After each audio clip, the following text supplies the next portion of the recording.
This is Public Occurrences, both foreign and domestic. And now your host, Michael O'Fallon.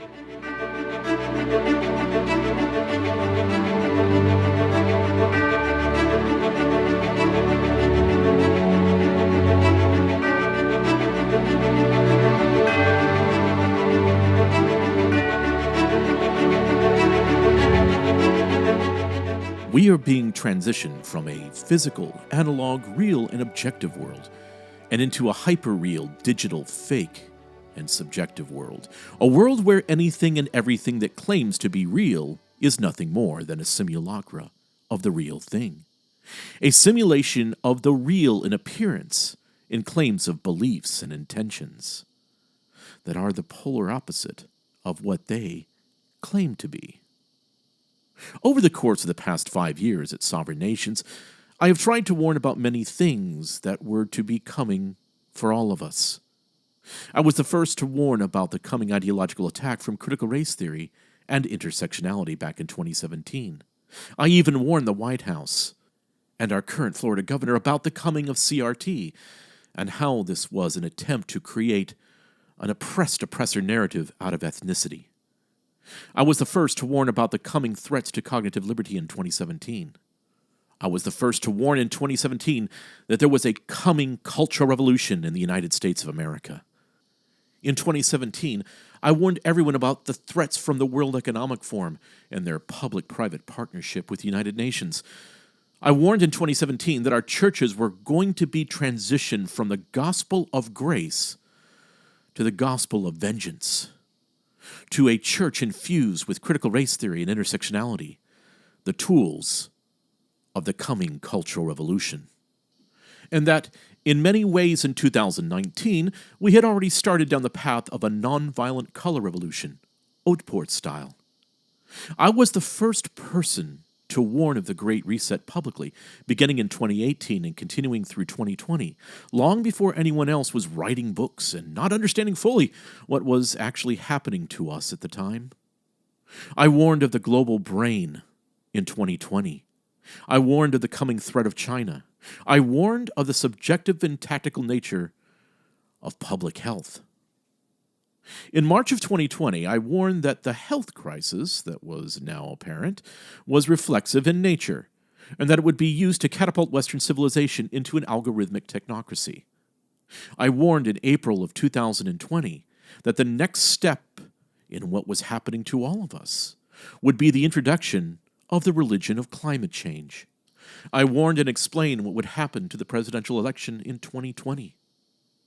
And I have always warned about what would happen if our currency, our monetary instruments, the United States, went digital.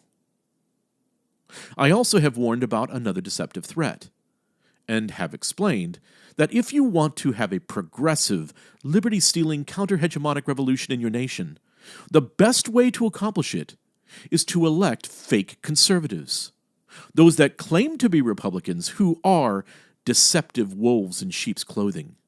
Fabian, in fact, kind of like what has happened in the United Kingdom with Boris Johnson, who had claimed to be a conservative but has just finished destroying his nation's economy and is sending them into a technocratic socialism with the World Economic Forum.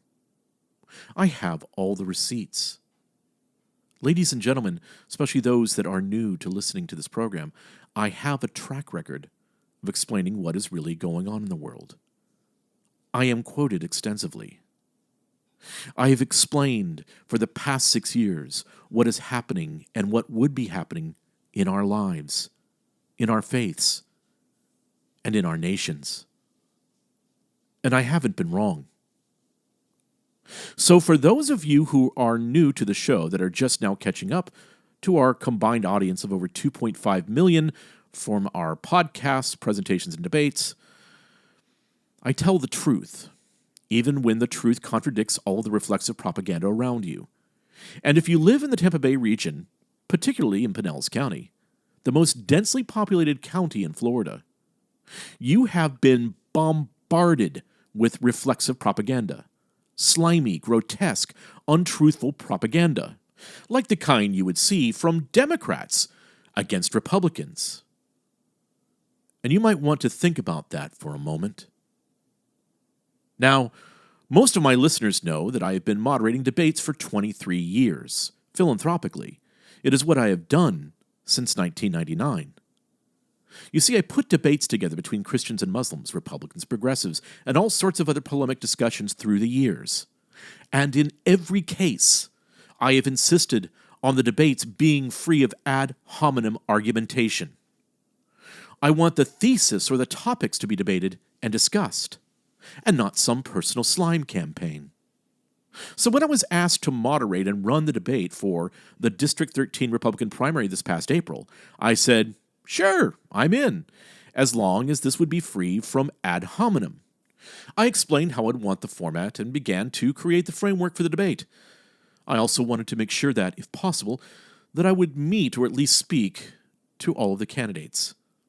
I mean, I put debates together with Muslims and Christians and atheists and Christians, and we end up making sure that the actual topics and positions are clear and concise, without any favoritism for either side of the argument.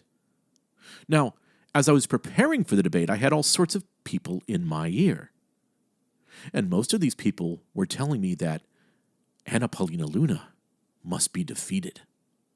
Not saying why other candidates were better, but just that Anna Paulina Luna must be defeated. Which is kind of weird. So when I asked for specifics, all I received was easily refutable gossip.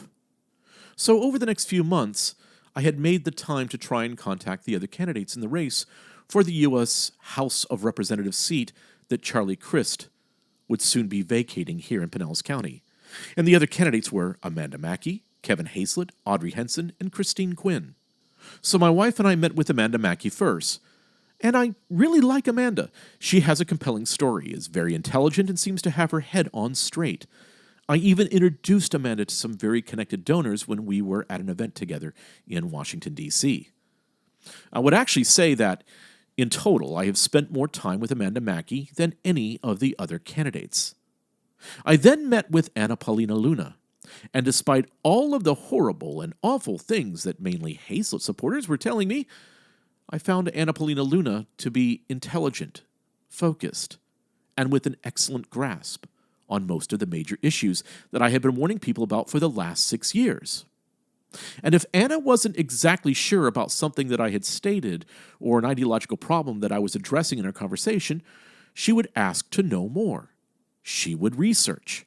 And in the end, Anna Paulina Luna would start listening to my podcasts and interviews on the subjects. Now, for me, this was key. She was eager to know more about something that she didn't immediately have knowledge of. Much like my friend Jenna Ellis, President Trump's attorney. Now, most of the candidates that I spoke to when I was talking to them just nodded and said things like right and sure, when they obviously had no grasp at all on the issues that I was addressing with them. And it should be noted that we are currently addressing Congress on many of the issues, as well as some of the other candidates that are preparing for a run in 2024. But these District 13 candidates, actually a few were completely clueless, and for reasons that should make you nervous about the fact that clueless people who don't want to learn or know what is happening around them want to run your nation. That should scare the heck out of you. And that is one of the things that was the opposite with Anna Paulina Luna. She asked. She wanted to know more. She would take a few notes. And I'm impressed by people that want to know more, that are willing and humble enough to say, tell me more about that. Because in many cases, my friends and I are the subject experts on these issues. Well, then I met with Kevin Hayslett, and we had a good lunch and discussed things. But again, the thing that was raised by Kevin is that Anna Paulina Luna had to be defeated. And one of the reasons that was given is that when he was representing a man who had been accused of stalking Anna Paulina Luna, that she couldn't handle the line of questioning that he brought to her. Apparently, Kevin thought that he would be better suited for tough questioning. Now, I had to leave on a longish trip for work, and I eventually caught up by phone with Audrey Henson and Miss Quinn. But it was around that time on my journey that I started to receive calls about a Kevin Hayslett fundraiser, where Kevin invited Rhino globalist Scott Brown to be his keynote. Yes, really, Hazlett invited rhino globalist establishment creep Scott Brown to pitch for a fundraiser. And according to every report that is online or that I heard personally, rhino globalist anti-Trumper creep Scott Brown said at Kevin Hayslett's fundraiser in reference to former President Trump in regards to January 6th this, quote, "Yeah, absolutely. I mean, he bears responsibility. I think his presidency was diminished as a result of this, and I think he's paying the price. He's been impeached twice. He was impeached for those actions," end quote. Ladies and gentlemen, this was at Kevin Hayslett's fundraiser, and Kevin has been proclaiming everywhere that he is a Trump Republican. Now, if that is the case, why did Kevin have someone blaming Trump for what was an obvious Reichstag moment? And so one of Kevin Hayslett's primary supporters calls me and says, quote, "That's it. Kevin just blew it. He's out." But yet his supporter is now still supporting Kevin. So the plot was thickening. And Anna Paulina Luna was stating to me personally that she would probably not participate in the debate with all of the dirty politics being played. But the next thing I know, people are calling me saying that, quote, "the debate participants want some changes in the debate." And I asked about what? And I was told that, number one, they didn't want to talk about what was happening in Ukraine. Number two, they didn't want to address critical pedagogy. And I know most of my listeners are now kind of chuckling, thinking, well, why don't you want to talk about those things? So when I was asked by a staffer of Audrey Henson about what topics we might be addressing, I did list critical pedagogy. So for the sake of new listeners to the show, let me quickly explain, if you don't know already, what critical pedagogy is. My subscribers and readers know fully the primary threat of critical pedagogy to our nation. So, critical pedagogy is the application of critical theory to and in education. Now, to help unravel what's contained in critical pedagogy, which is one of the most important concepts in critical social justice, we should begin by noting that pedagogy means theory of education. Critical pedagogy therefore includes at least two related things at once: applying critical theory to the theory of education itself and making education be about teaching critical theory.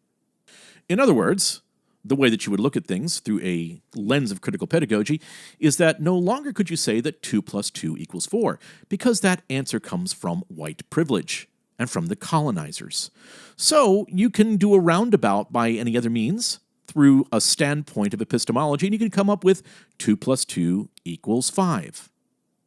That's how it works.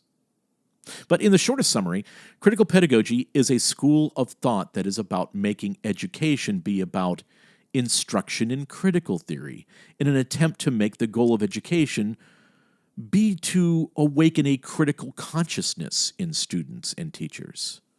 And critical consciousness is, in short, having adopted a critical mindset in the sense of critical theories.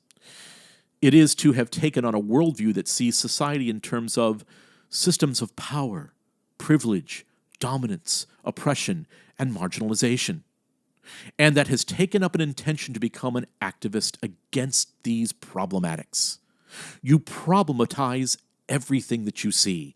It is the new lenses, a new sensibility that you see the world through. In other words, we need a worldwide revolution in everything.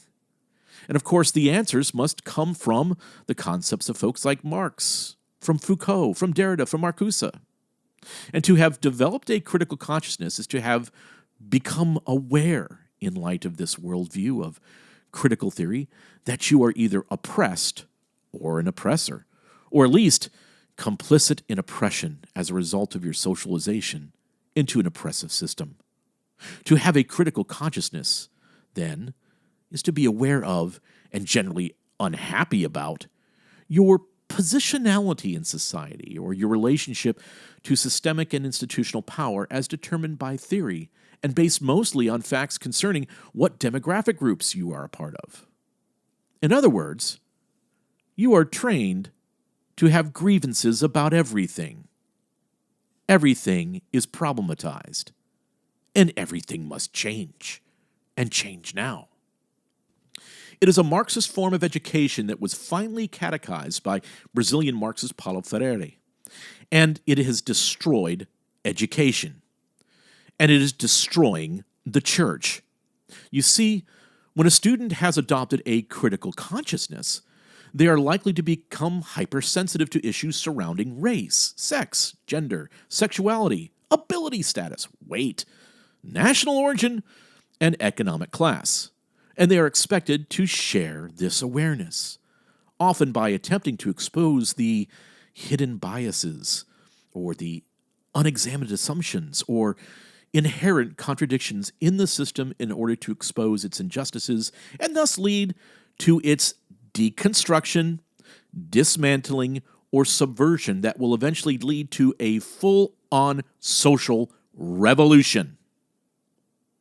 Now, this is most often done by problematizing things, which is to say, finding issues like secret, hidden racism wherever they can find it. So this mindset begins by rejecting questions like, quote, did racism occur, end quote, and replacing them with, quote, how has racism manifested in this situation, end quote. In other words, you're already coming up with your answer embedded within the question. And so you can take critical pedagogy and install it as the Marxification of education. You could simplify it and just call it grooming, if pedagogy is too much of a big college word for our candidates that don't want to talk about it. Or maybe you could just say the wokeification of our schools. And that is a primary reason that we have a woke revolution happening within our institutions of higher learning. And now, I am being told from several sources that the candidates don't want to talk about critical pedagogy. And this should again make you pause if you are a Florida voter. And so my first call, and I was in Savannah, Georgia at the time, was to Amanda Makki. And Miss Makki was very clear that she would love to address the problem of critical pedagogy and would be more than happy to discuss at the debate. But it was stated that Kevin Hayslett, Audrey Henson, and Quinn were trying to solicit support to refuse to address critical pedagogy. So next, I decided to call Anna Paulina Luna, who said basically the same thing as Amanda Makki. She would like to talk about critical pedagogy because it is destroying our nation and our schools. So, to be clear that the gossip that I was hearing from the same sources that, quote, the candidates don't want to talk about critical pedagogy, was from Kevin Hayslett, Audrey Henson, and Quinn. And so I proceeded to call Audrey Henson, who stated that she didn't want to address subjects that would confuse the audience. My response was that this subject, the Marxification of education, was not going to confuse the audience. So for the first time in my 23 years of debate experience, I am seeing that there was a definite collusion between at least 3 of the candidates, with the attempt to involve Miss Makki in their plans because they know that Miss Makki and Miss Luna do not get along, and that's to put it mildly. But Makki did not take the bait to her benefit. So by this time, the date has already passed for the candidates to return their signed debate agreements. And to his credit, the only candidate that turned his agreement in on time was Kevin Hayslett. And for the next week, the agreement's basically delayed, with Audrey Henson several days later, then Quinn and Makki just a few days before the debate. And Anna Paulina Luna indicated to me that she would most likely skip the debate and did not turn in the form before the debate. So here we are 3 days before the debate. I was in St. Augustine. And once again, I received a phone call from an active Kevin Hayslett supporter who was trying to convince me into believing that Anna Paulina Luna was the daughter of Satan. And here's the thing. I did quite a bit of research on each of the candidates. And as you know, I am the one that started the battle 6 years ago to save the Christian church from critical race theory, standpoint hermeneutics, queer Marxism, and so on. And so I checked the churches that each of the candidates claimed to attend. And one really checkout. As a matter of fact, if this candidate attended this critical theory teaching church and was a member of this dripping with wokeness church, well, there was no way that this person could actually be a conservative. For that matter, there was no way that this candidate would actually be a historic Orthodox biblical Christian. This person would most likely be a neo-Gnostic. And this church that I'm referring to is the PCUSA Trinity Presbyterian Church in Clearwater. And the candidate who claimed that this was his church, that he was a member at, on his website, was Kevin Hayslett. It is listed right at the bottom of his list of accomplishments and memberships. It states, quote, member, Trinity Presbyterian Church. Now, there is some purposed intent in listing that. He had to list it on his website. This isn't something that you had to dig to find out. Now, some of you who are new to the show might be thinking, big deal. He goes to a liberal church. But this isn't a liberal church. This is a progressive, cultic simulation of the Christian faith in a cultic Gnostic form. It is a church which has infused its hermeneutic principles with ideologies like critical race theory, intersectionality, social justice, and, just to put it plainly, neo-Marxism. So if you're going to take a journey over to Trinity Presbyterian Church PCUSA's website, you could go to the webpage for the men's ministry and see that the men's study group is not a Presbyterian group of men focused on a study of, let's say, a Presbyterian like R.C. Sproul or Sinclair Ferguson. No. They are meeting on Thursday mornings to learn why they can't trust the old version of God in the creeds and in that old book called the Bible. You see, the group of men at Kevin's church are here to understand that all those things that Christians used to believe about Jesus and salvation through grace, through faith alone in Christ alone, is all old hogwash to them. No, they are embracing and reimagining Christianity in a progressive way, sort of a great reset of Christianity. So progressive that their study on Thursday mornings is working through a book by none other than the recently deceased Bishop John Shelby Spong. Yes, John Shelby Spong, whose debate I moderated back in 2006. Who would not follow the rules of the debate, who claimed that whatever anyone believed about the compatibility of homosexuality and Christianity in the past needed to be rejected for a new kind of Christianity. In other words, John Shelby Spong was for a great reset of Christianity, a neo-Marxist form of Christianity. Yes, that John Shelby Spong, whom I knew quite well personally, for years, who was a supporter of the Jesus Seminar, who was a heretic. John Shelby Spong denied every necessary doctrine in Christianity. But wait, there's more. And the more is that you can attend Trinity Presbyterian Church and become immersed in their 21-day racial justice challenge. Yes, now you can learn to have the Marxist doctrines of critical race theory, decolonization, critical immigration praxis shoved down your throat at church on Sundays and Wednesdays, and get your kids in on it too. More critical pedagogy.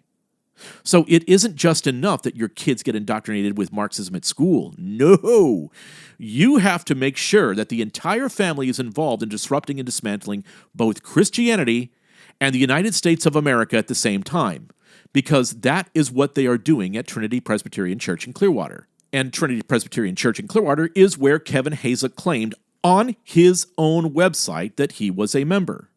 So everything that Kevin Hayslett says that he is against, open borders, amnesty for illegals, critical race theory, and even the World Economic Forum and UN policies that have been adopted by the Biden administration, like the new trick of enviro-communofascism, environmental justice.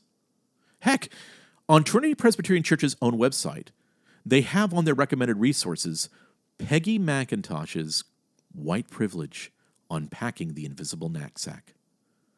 which I had, of course, Jordan B. Peterson shred to pieces at our very first conference at Sovereign Nations 5 years ago. In other words, Trinity Presbyterian Church in Clearwater is ground zero for teaching neo-Marxism, dismantling Christianity, and teaching all of their members to develop a Marxist-tinged critical consciousness, to look at everything around you that is part of the American way of life and criticize it, down to the bone, to look at everything that is around you in a Judeo-Christian worldview and criticize it, down to the ground. And then, when you are done tearing everything down to rubble,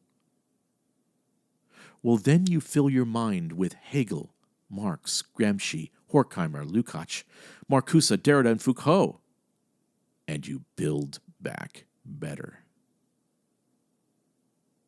That is what the church that Kevin Hayslett was a member of is doing with their members. It is a church that accelerates the contradictions. It is a church that supports Black Lives Matter, the Marxist group that tried to burn down the nation and then end capitalism. Yes, that group. And that is where Kevin Hayslett, in his own words and on his campaign website, said that he was a member. So, I brought this up to one of Kevin Hayslett's strongest supporters. And I brought this up while he was trying to convince me that Kevin was the long-awaited Messiah and that Anna Paulina Luna was the Antichrist. And within 15 minutes, that Hazlett supporter called me back and said something in the fashion of, look, Kevin is, he says that church where he and his family went for years, not really going there anymore, and now he is changing churches to Harborside Christian. And my response was, oh, so he is changing churches based upon my phone call, upon my concerns. Really? And again, his answer was, well, I guess according to Kevin, that they really don't go there now, and now they're at Harborside. So here is what you are supposed to believe.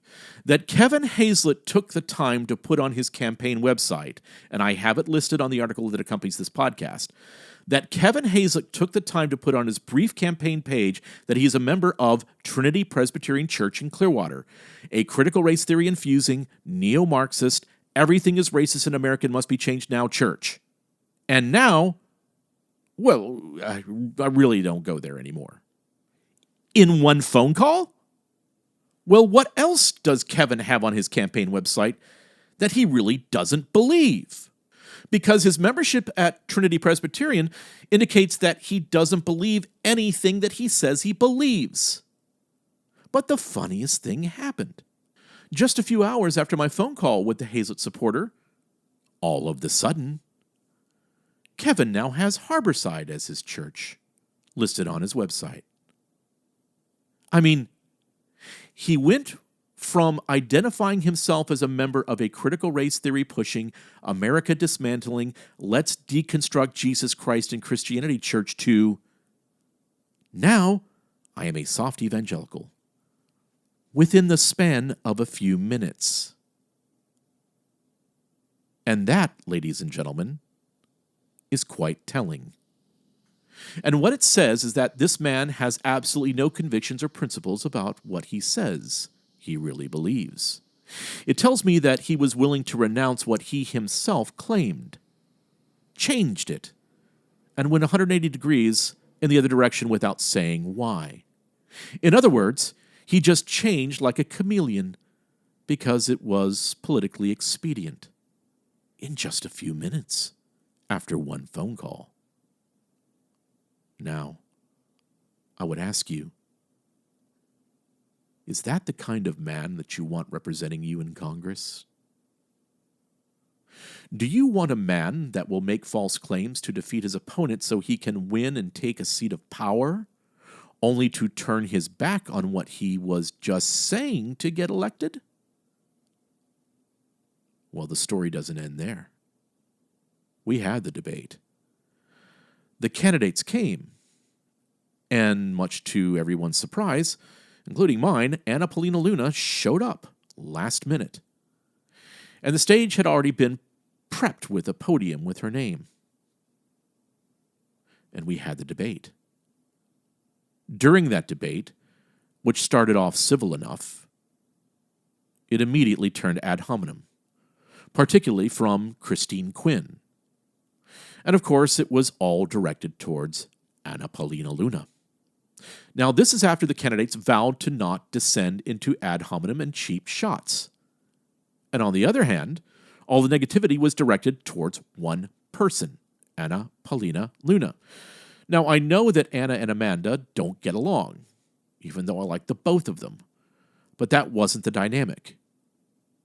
And you can watch the video on your YouTube page. The dynamic was that Christine Quinn, Audrey, Henson, and Kevin Hayslett were going to engage in a love fest for one another. They were going to sing praises of one another. They were going to compliment one another. They were going to throw questions filled with compliments towards one another. But when it came to Anna Paulina Luna, Christine Quinn was going to attack with every bit of venom and hatred that she could. And Kevin could then stay out of the fray. He wouldn't have to say a word, and could appear rather presidential, rather dignified, in fact, because he wouldn't be attacked at all, even though Kevin has said some rather disturbing things from the stage that evening. And many people asked me why I didn't dig further into Kevin that evening, and my response was that it wasn't my job. My job was to ensure that we had a quality debate. My job was not to debate the debaters. And it was obvious that Christine Quinn's job was to attack Anna Paulina Luna and coordinate with Kevin and Audrey Henson, because they had been coordinating for weeks before the debate. They freely admitted that. Now, if you were to ask me who I thought won the debate, I would say that both Anna Paulina Luna and Amanda Makki did very well, but especially Luna under being attacked. Now, I think that Audrey Henson lost the room when she sang of the glories of neoconservative rhino globalist Nikki Haley. Christine Quinn lost the room with her poorly prepared half-answers and her obviously prepared plan to attack Luna. Oh, and by the way, Christine sent me an email the next day criticizing me for doing what I told the debaters I would do. And what I said I would do is enforce a non-ad hominem debate. And then there was Kevin. And when I asked the participants about the threat of central banks and the move to digitize currency and to change monetary instruments, Kevin stated that the United States had to catch up with the rest of the world with digital currency, and that it was all going to be okay with blockchain technology, so everything was going to be great. Well, blockchain is not only a crappy technology, but a bad vision for the future. And its failure to achieve adoption to date is because systems are built on trust, on norms and institutions, and they inherently function better than the type of no need for trusted party systems blockchain envisions. Basically, what you're doing is you're creating feudal currency. Now, that's permanent. No matter how much blockchain improves, it is still headed in the wrong direction. In fact, if you look at any blockchain solution, inevitably, you'll find an awkward workaround to recreate trusted parties in a trustless world. But let's once again examine the issues with pushing our nation and the rest of civilization into digital currency.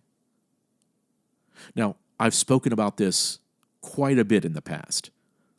And let me preface my comments on digital currency by saying, those that are seeking to change everything around you are taking the boil frog approach, incrementally, bit by tiny bit.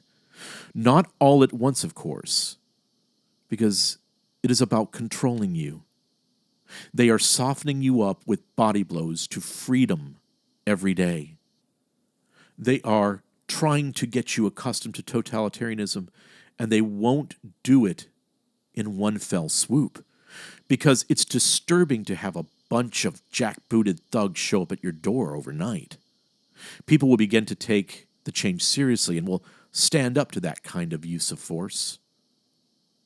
So you take the boil frog approach, and you will put up with it, and those that seek to control you will take over your life, your nation, your church, your future, inch by tiny inch. And with the boil frog approach, all of a sudden you find yourself boiling to death. because they turned up the heat slowly. Because you won't feel assaulted if this takeover is done incrementally. If they try to do this overnight, you would resist with everything that you have. And they know that.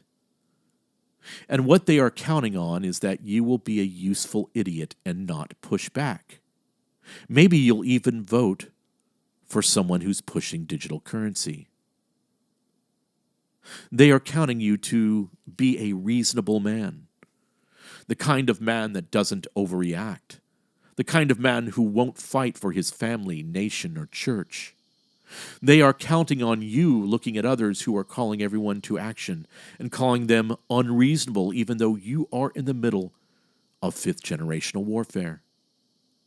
They know that if it is done in baby steps, kind of like when you're going to take your dog's favorite toy from him, he won't growl or even notice. They expect you to do nothing that will actually prevent them from changing our nation into an autocratic state. And how quickly can this happen? Very quickly, within months. Heck, just look at Australia. Look at the Netherlands right now. And if we continue at this pace, with all of us just reacting with blog posts to their assault on America, then we will wake up 2 years from now and say, what just happened? Or, I wish I would have known that this was going to happen back in 2022. I would have done something about it. No, you probably wouldn't. But only you can determine that. The first thing that you're going to have to do is reckon with yourself. Look in the mirror and say, we will not be going back to normal. And if I don't act soon and do things that my tribe would consider unreasonable, then my family will not have a future in a constitutional nation. You must wake up to reality. You must snap out of your mind's natural inclination to go back to a center point of desiring normalcy.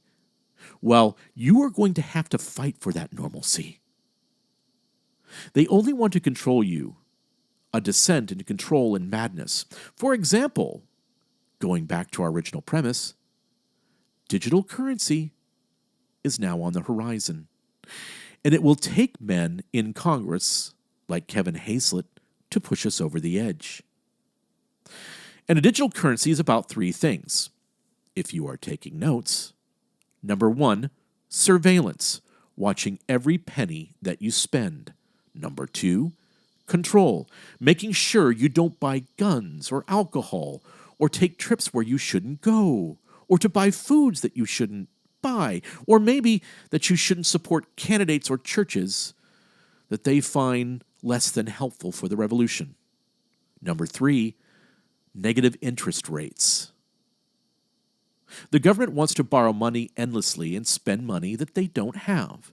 And the best way to devalue the debt they accumulate is to make sure interest rates are negative. If you make interest rates negative, you devalue your own debt. That's how digital currency plays into this mess, especially with the let's stop inflation bill that they just passed. They're going to bring us to the edge, and the one way they can get out of it is by devaluing our currency, by going into digital currency.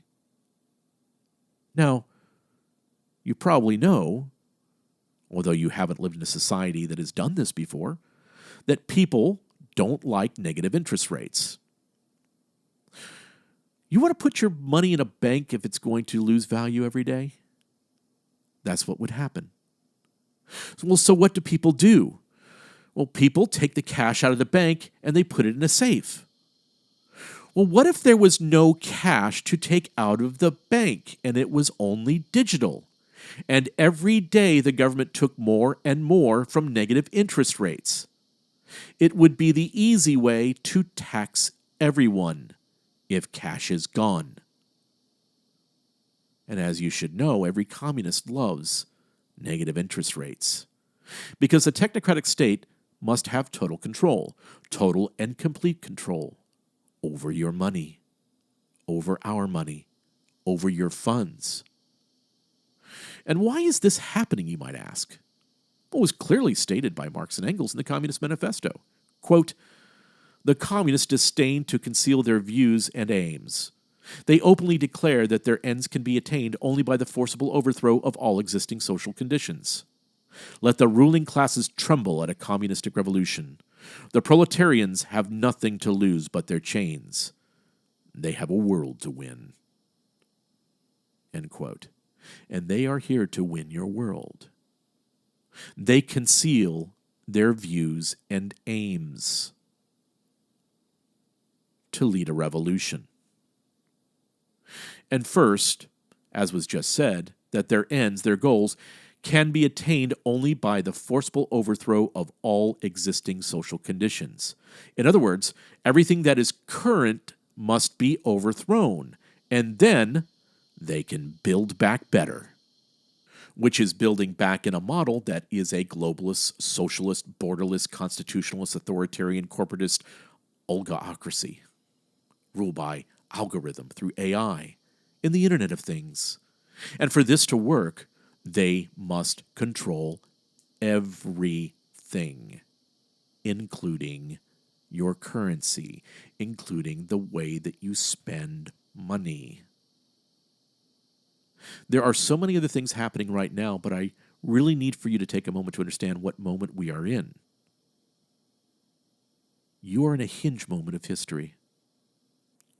How you respond right now, how you vote right now in this nation, in this moment, may be the thing that determines whether or not there will be free men in the future. This administration and this Congress are hostile to the United States of America and to our Constitution. If you are someone who is employed, how will this administration's actions affect your employment contract if the U.S. dollar is not the standard of currency? If you live in a home that you have a 15-year mortgage on and you are on year 5 or 6, what happens if the monetary instruments all change all of a sudden? If you are a ministry and depend on donations, what happens if the digital currency you receive has been degraded due to negative interest rates? Or because your ESG score is not high enough? For that matter, what if the doctrine that you teach, if you aren't teaching the anti-racist doctrine of, let's say, Trinity Presbyterian Church in Clearwater, who is to say that your C3 status is removed and funds are suspended in your new digital currency account because you aren't teaching the right thing that the Biden administration wants you to teach? Is any of this starting to hit you yet? Are you beginning to understand the implications of digital currency being a part of this Build Back Better plan? It's a part of it, even blockchain technology. And that is what Kevin Hayslett is pushing. It is all Build Back Bolshevik. It is control. Control of your spending, control of your saving, control of your speech, control of your life. They are taking full control of your entire life and to become completely transparent. And so you have a man whose advertisements keep on saying that he is a former prosecutor. That's Kevin Hayslett. Well, that is former. What is Kevin Hayslett now?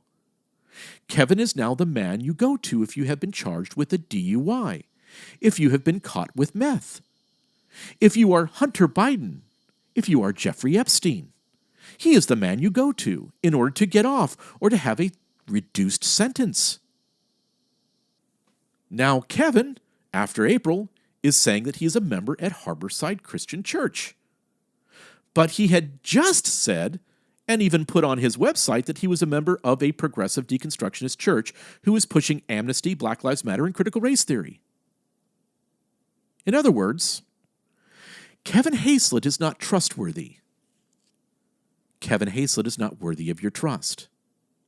So when Kevin Hayslett and his Rhino machine began to crank out a propaganda campaign on Anna Paulina Luna, and after all the lies that Kevin Hayslett has told about himself, Did you expect for Kevin Hayslett to tell the truth about his political opponents? No. Of course not. Kevin Hayslett can't even tell the truth about himself.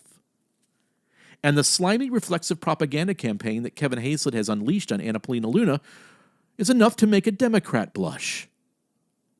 It is all reflexivity. It is the constant feedback loop of what you want someone to believe. And in the center of reflexivity is a fertile fallacy. A fertile fallacy is a lie that has legs, stating that Anna Paulina Luna is for open borders and amnesty, which she clearly is not.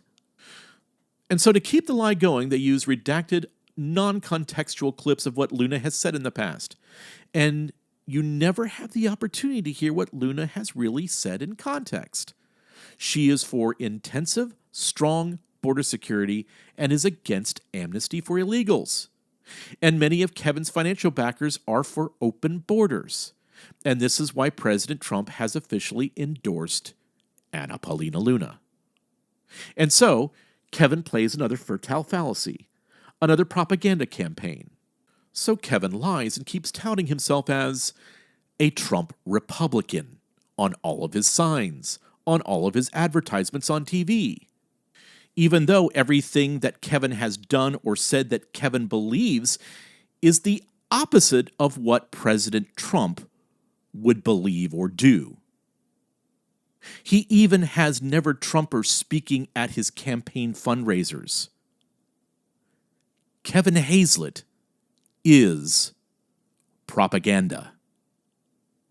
Propaganda for a progressive pretending to be a conservative.